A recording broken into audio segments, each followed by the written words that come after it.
இயக்கம் வேறு தான் வேறு என்று கருதாமல் இரண்டையும் ஒன்றாக நினைத்து வாழ்ந்து வருபவர் நல்ல கண்ணு என்றும், உழைத்த பணம் அனைத்தையும் கட்சிக்காக கொடுத்தவர் என்றும் முதலமைச்சர் மு.க. ஸ்டாலின் புகழாரம் சூட்டியுள்ளார். இந்திய கம்யூனிஸ்ட் மூத்த தலைவர் நல்லக்கண்ணு நூற்றாண்டு விழா சென்னை கலைவாணர் அரங்கில் நடைபெற்றது. இதில் கலந்து கொண்டு பேசிய முதலமைச்சர் மு.க. ஸ்டாலின் நல்லக்கண்ணு அனைவருக்கும் வழிகாட்டியாக உள்ளதாக குறிப்பிட்டார். மேலும் அவருக்கு தகைசால் தமிழர் விருது வழங்கியதை தனக்கு கிடைத்த பெருமையாக நினைப்பதாக தெரிவித்த முதல்வர், அந்த விருதுக்காக கிடைத்த தொகையுடன் மேலும் 5 லட்சம் ரூபாயை சேர்த்து கட்சிக்காக நல்லக்கண்ணு வழங்கியதை நினைவு கூர்ந்தார். இந்த நிகழ்ச்சியில் 100 கவிஞர்கள் 100 கவிதைகள் என்ற நூலை முதலமைச்சர் வெளியிட்டார்.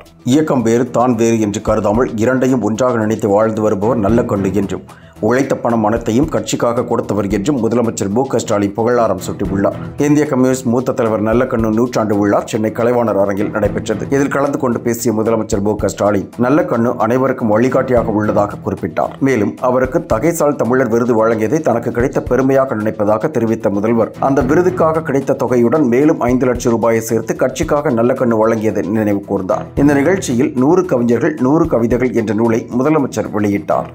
என்றும் உங்களுடன் மை இந்தியா. முக்கிய செய்திகளை உடனுக்குடன் தெரிந்து கொள்ள சப்ஸ்கிரைப் பண்ணுங்க, பெல் பட்டனை பிரஸ் பண்ணுங்க.